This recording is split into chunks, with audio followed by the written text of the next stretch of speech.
Boa noite, meus amados irmãos. Que a graça e a paz do nosso Senhor Jesus seja com cada vida presente aqui nesta noite, cada família que está conectada conosco pela web. É muito bom nós estarmos juntos, nossa igreja hoje com um público muito bom.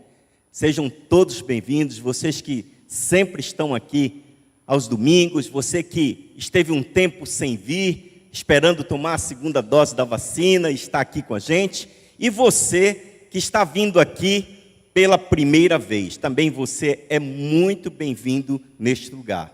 Eu sempre acreditei, sempre fui convicto de que ir à igreja para louvar com a comunidade não é o simples fato de ir, mas é porque Deus tem um propósito. O fato de você estar aqui essa noite não depende de quem está pregando, não depende de um amigo que trouxe você aqui, não depende de uma satisfação que você queira dar para um familiar ou alguém que você conhece. O fato de você estar aqui essa noite depende única e exclusivamente de um propósito de Deus na sua vida e na minha vida. Eu creio nisso. Existe um aplicativo muito comum nos celulares, é o Waze. Tem muita gente que usa muito. O pessoal que trabalha com Uber, né? Usa direto, né? Tem gente que usa outros aplicativos. O que o Waze faz? Você quer ir a um destino que você não conhece. E você precisa saber qual é a rota. Você vai lá no Waze, coloca qual é o destino, e o Waze diz para você quantos quilômetros, quantos minutos, e ele vai traçando o melhor caminho para você chegar ao seu destino. Ele tira você dos engarrafamentos, dos estrangulamentos do trânsito, para levá-lo ao seu destino. Mas às vezes, ou porque a internet cai, ou porque você está andando numa área em que não há uma conexão muito boa, que ele também cai. E quando ele cai, é ele que está levando você. Não é você, você está apenas dirigindo. Quando ele cai, você fica perdido. Você não sabe para onde ir. Algumas vezes, ele calcula a rota automaticamente. Outras vezes, você tem que sair, voltar nele e calcular a rota, não é isso? Isso já aconteceu comigo. Estava indo a um destino e ele saiu várias vezes da rota. Estava levando minha nora para tomar vacina. E ele saiu da rota. E tivemos que recalcular a rota, porque, mas vai para onde? Vai para que lugar? Não é assim com a gente? E eu queria iniciar essa reflexão com duas perguntas. Vocês poderão ver aí. Você tem encontrado um caminho?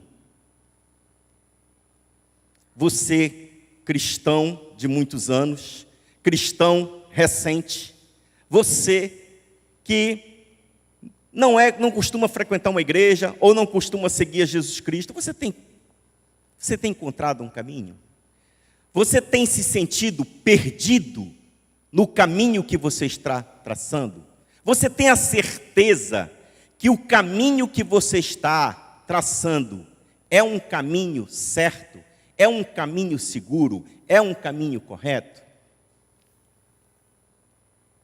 Isso passou pela cabeça dos discípulos. Há muitos e muitos anos atrás, quando Jesus estava caminhando por esta terra. Lá no capítulo 14 de João, vocês poderão acompanhar, Jesus está com os discípulos e ele diz o seguinte: vocês conhecem o caminho para onde vou. Quando ele disse isso, é importante que a gente saiba o cenário que estava acontecendo anteriormente. Você pegar a sua Bíblia, no capítulo 13, Jesus está conversando com eles, e Jesus está falando de que seria traído, Jesus está falando que ele morreria numa cruz. Então os discípulos estavam meio perplexos, estavam seguindo Jesus, já fazia muito tempo. E Jesus parte para uma conversa com eles, dizendo: olha, eu vou ser traído, eu vou morrer, certo? Alguém entre vocês vai me trair, alguém entre vocês vai me negar. E eles ficaram assim atordoados. Aí Jesus diz isso para eles: vocês conhecem o caminho para onde vou. Tomé levanta-se e diz assim: Senhor, não sabemos para onde vais. Como podemos saber o caminho? Como então podemos saber o caminho? Com base nesse texto, meus irmãos, eu queria destacar 3 aspectos importantes para a reflexão desta noite. O primeiro, que quando se está perdido, que quando não se sabe onde chegar, ou mesmo que trilha tomar, na foto aí nós vemos aí várias direções para serem tomadas. Você olha ali, que direção eu tomaria? Leste, oeste, norte, sul, sudeste. Quando nós estamos assim, primeira coisa que é importante nós entendermos, que Jesus é o único caminho. E ele estava passando esse sentimento para os discípulos. Ele responde isso, que ele é o único caminho. Eu sou o caminho, a verdade e a vida. Ninguém vem ao Pai a não ser por mim. É isso que diz João 14. Jesus, com essa palavra, ele procura confortar os discípulos, que estavam angustiados, estavam ansiosos. O mestre, o Messias, tinha falado para eles que ia morrer, que ia ser traído, que alguém o negaria. O que eles iam fazer? E Jesus conforta o coração deles e diz: eu sou o caminho, a verdade e a vida. Segundo destaque desse texto, Jesus continua conversando com eles, é que ele diz assim, que ele é a verdade e ele é graça. Ele não é só o caminho, ele é a verdade e ele é graça. Sabe, meus irmãos, muitas vezes no caminho, a gente trilha um desses caminhos, e muitas vezes nós estamos cercados de mentiras, de falsidades, de enganos, que nos levam a bater a cabeça, nos levam a tropeçar, nos levam a nos perdermos. Nós mesmos cristãos, nós mesmos crentes fazemos isso. Às vezes estamos caminhando aqui e não percebemos a dependência de Deus da nossa caminhada, o propósito de Deus na nossa caminhada. E aí nos cercamos, ficamos cercados de mentiras, falsidades, que nos levam a bater cabeça. Vamos olhar para trás e falar: mas puxa, como é que eu fiz isso? Como é que eu trilhei isso? No caminho, muitas coisas podem nos desviar da rota.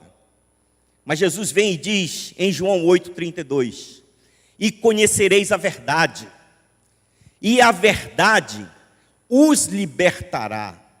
Jesus fala isso aos discípulos. Conhecereis a verdade porque eu sou o caminho. Conhecereis a verdade porque eu sou verdade e eu sou graça. E a verdade os libertará. Jesus é a verdade capaz de encher a nossa mente de luz e aquecer o nosso coração com sólida segurança. Verdade significa algo que é absoluto, que existe, que é real. E como está difícil isso hoje no mundo.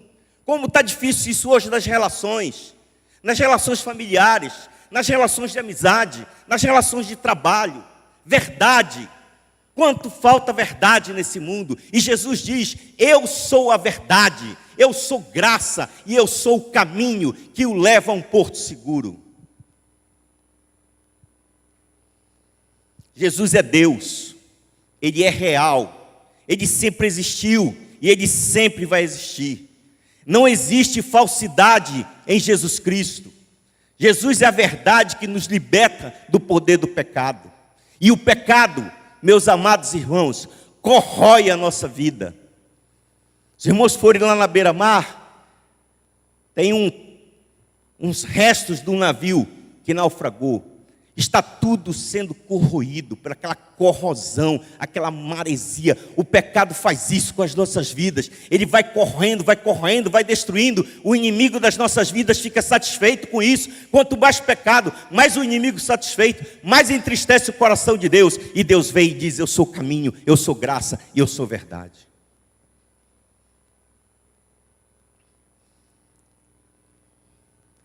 Terceiro aspecto que Jesus fala para os discípulos nessa conversa é que é Ele quem dá a vida, e Ele é a vida.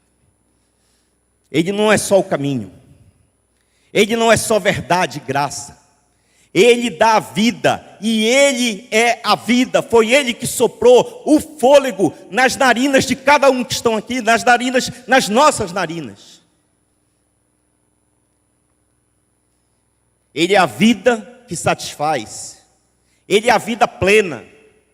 Ele oferece vida, e vida nova e completa em abundância a todos aqueles que nele creem.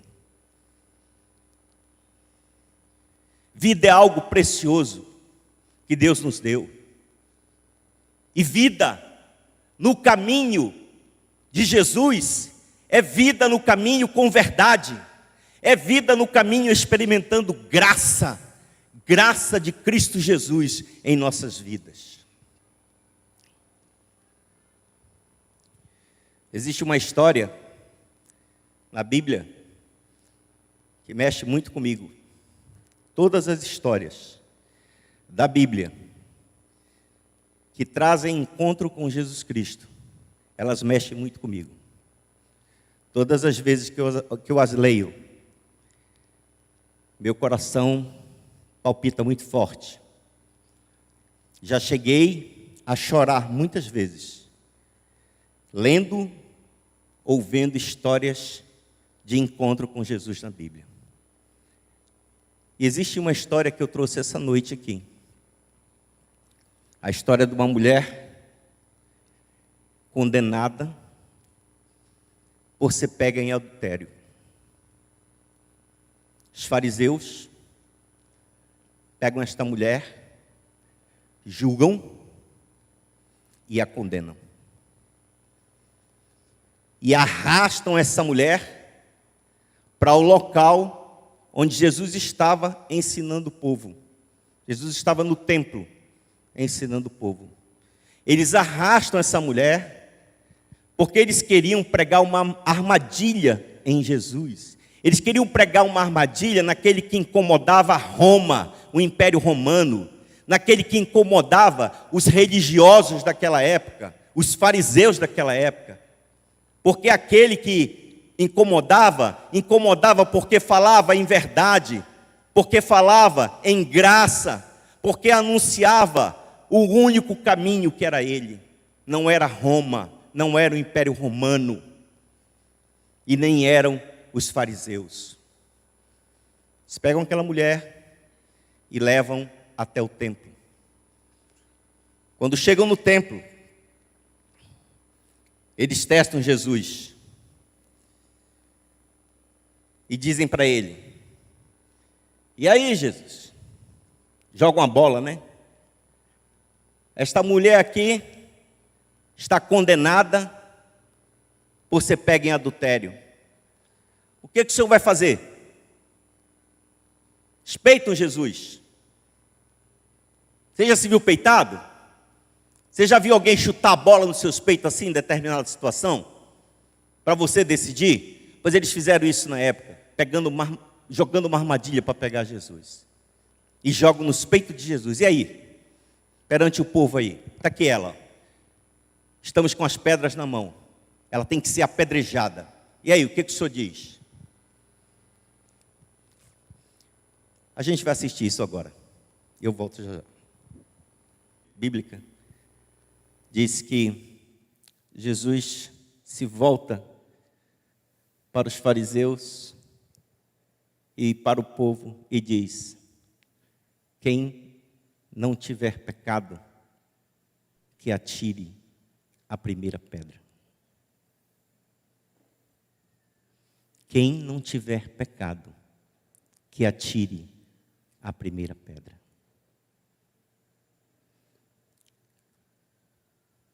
E os próximos cenários mostram os fariseus jogando as pedras no chão e indo embora. O povo também indo embora de cabeça baixa. E a mulher? E a mulher em pecado, em adultério? Podia ter ido embora. Podia ter ido embora. Podia ter se levantado e ido embora. Mas ela vai até Jesus e reconhece ali que aquele era o melhor caminho, o novo caminho para a sua vida. Ela fica diante de Jesus em um encontro que era para sua condenação. Ela recebe a libertação em Cristo Jesus. Fica em pé e sente-se livre como uma nova criatura. O teólogo Rob Bell escreve em um dos seus livros, e vocês poderão acompanhar aí: Deus não se ajusta a regras. Deus define-se pela ação em favor do oprimido. Jesus é a boa dádiva de Deus para a cura do mundo. Deus não depende das regras. O que aqueles fariseus queriam é que Jesus confirmasse o vínculo daquelas regras e autorizasse o apedrejamento daquela mulher. Jesus a liberta. E com a sua pergunta, ele os deixa envergonhados. E eles se viram e vão embora. Deus, meus amados irmãos, fez por nós o que jamais conseguiríamos fazer por nós mesmos. 3 coisas importantes: resgate, redenção e graça. Deus fez isso por nós. Nós jamais conseguiríamos fazer isso por nós mesmos. Antes, meus irmãos, o pecado era como uma porta fechada entre nós e Deus. Assim era debaixo da lei.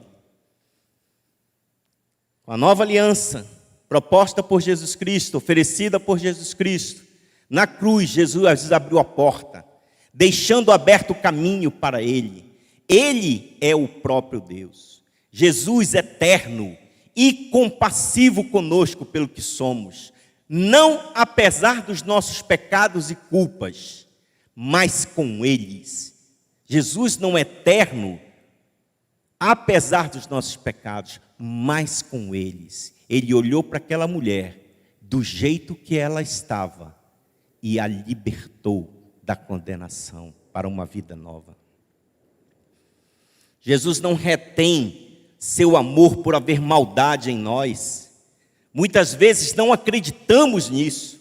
Precisamos de uma conversão profunda para entendermos tão grande amor nas nossas vidas.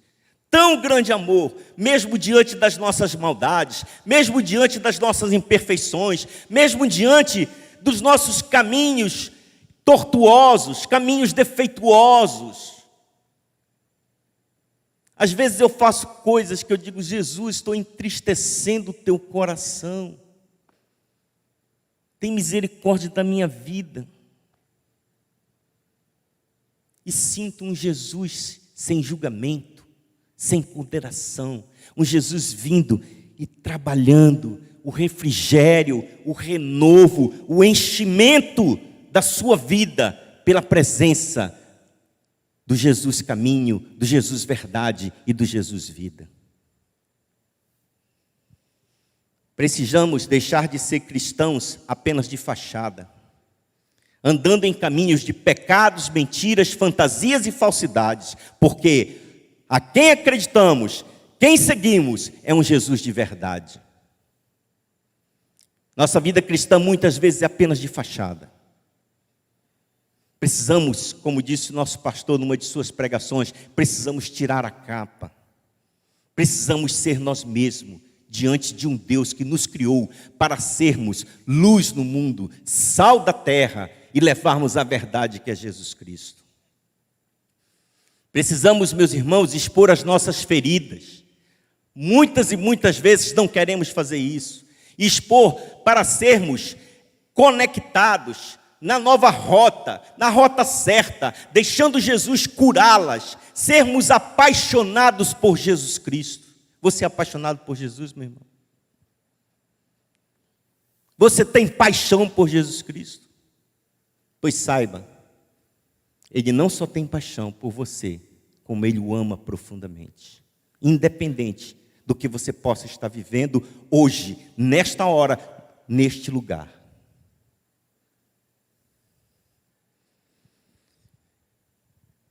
É preciso entender que Jesus não somente perdoa, mas Ele esquece nossos atos vergonhosos. Ele também transforma a escuridão em luz. É como se estivesse num quarto escuro, amado, e você acende a luz. Que maravilha! Essa luz é Jesus que entra no seu coração e entra na sua vida. Eu durmo tarde, não durmo cedo. Eu fico sozinho lá embaixo, no sofá. E assim, 11 horas da noite, 11h30, eu pego o meu celular e entro no Twitter.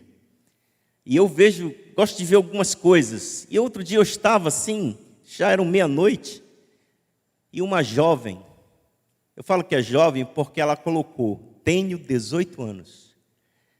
Ela postou o seguinte: mais uma noite longa na minha vida. Uma noite que eu não sei se eu vou conseguir amanhecer. Mas se eu amanhecer, tenho certeza que o meu amanhecer será tenebroso. Será mais um amanhecer triste, nesta noite fria e longa. E eu fiquei lendo aquilo e fui ver os comentários. Alguns falaram assim: é porque você vive em pecado. Os fariseus, né? É porque você vive em pecado, por isso que a sua noite é longa e fria, por isso que o seu amanhecer é tenebroso. Aquela jovem já devia estar com um coração pequenino. Sabe lá Deus o que ela estava pretendendo fazer para dizer que o amanhecer, se amanhecesse, seria tenebroso.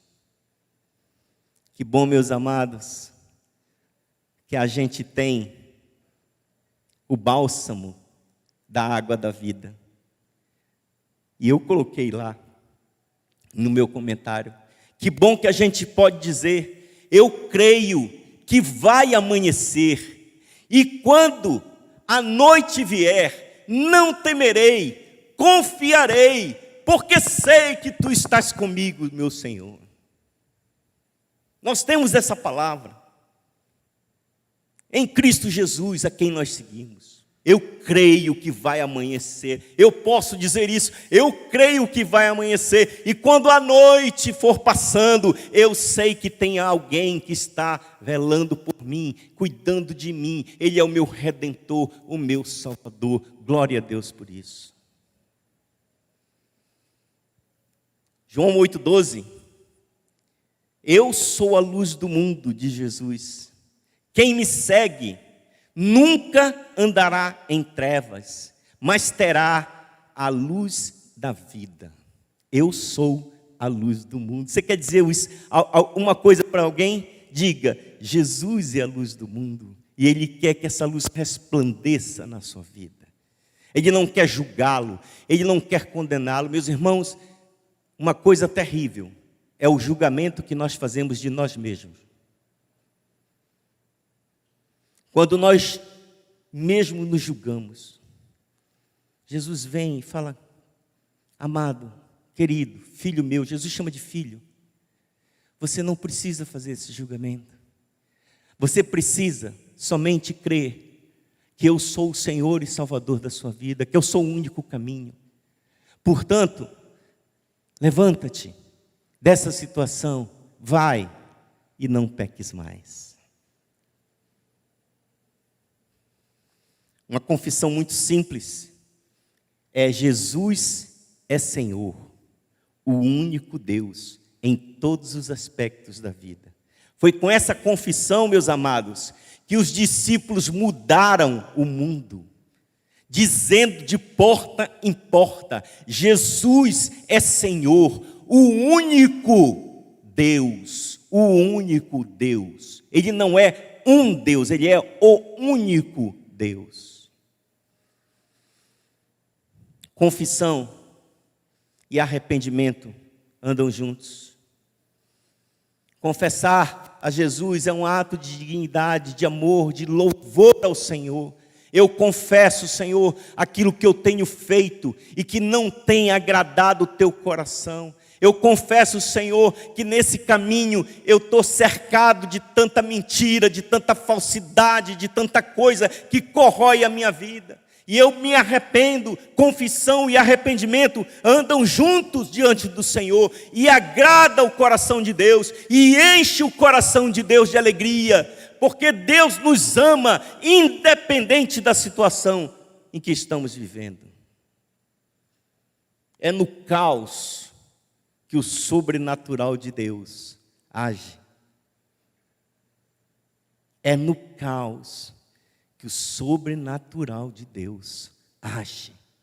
No caos da sua vida, no caos da minha vida.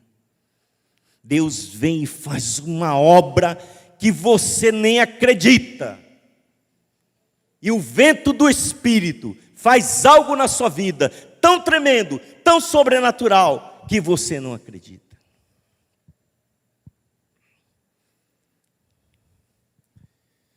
Hoje, talvez esteja na hora de eu, Marçal, de você que está aqui, de você que está aí nos acompanhando pela internet, deixar Deus escrever uma folha em branco, uma nova folha em branco na sua vida. Sabe aquela folha do papel A4 da impressora, que vem em branco? Talvez hoje seja a hora de você, sendo cristão, ou nunca passou numa igreja, ou veio aqui, não sabe nem porquê, de pegar aquela folha em branco de A4 e falar assim: Jesus, escreve nessa folha algo novo para a minha vida, um novo começo, uma nova rota, um novo caminho, experimentar uma coisa nova que Deus quer fazer em sua vida a partir de hoje.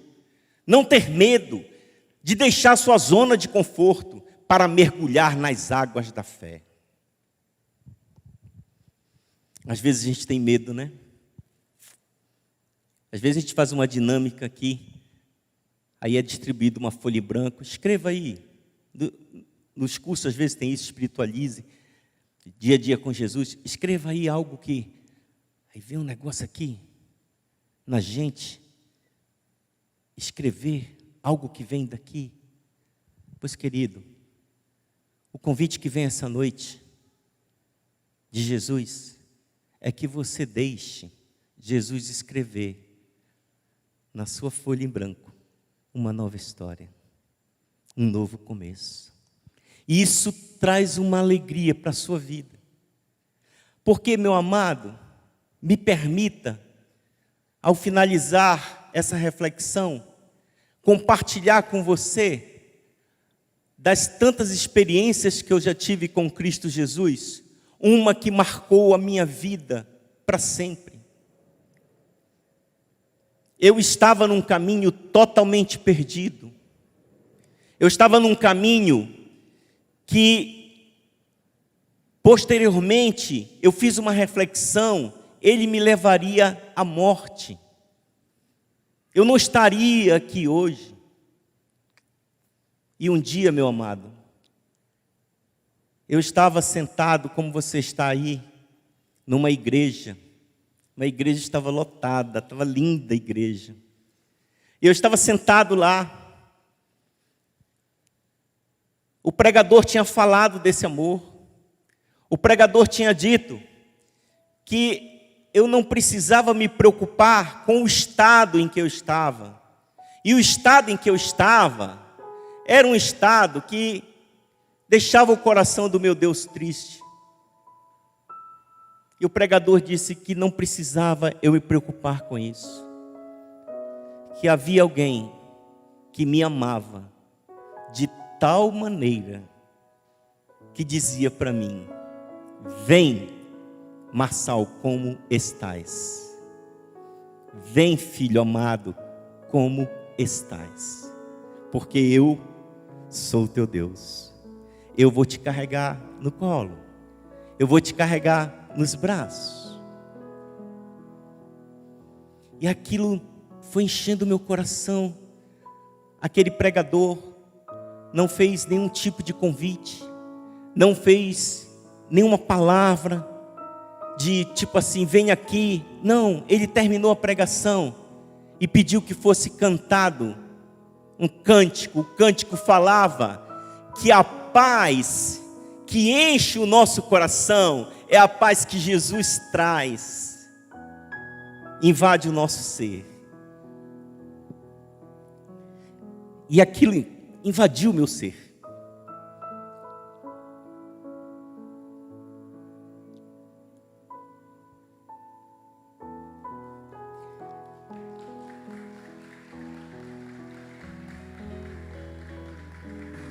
Aquilo entrou de tal maneira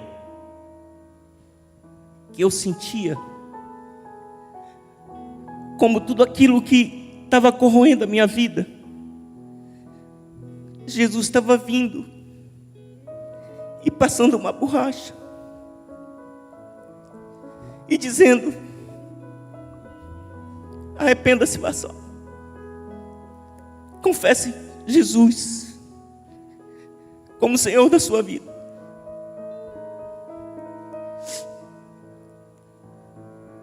E aqueles foram momentos de luta. Quem passou por isso sabe como é uma luta. Na cadeira, sentado, muita gente. E eu sentia o Espírito trabalhando na minha vida, me levando a um porto seguro, quebrando meu orgulho, quebrantando meu coração. E eu sentia aquela luz invadir na minha vida. E durante aquele cântico, sem o pregador precisar fazer convite nenhum, eu me levantei da cadeira, saí pelo meio da igreja, cheguei na frente e comecei a cantar aquele cântico. Chorava muito, e Deus invadindo o meu ser, Deus fazendo um renovo. E ali, Jesus firmava comigo uma aliança, colocava no meu dedo um anel,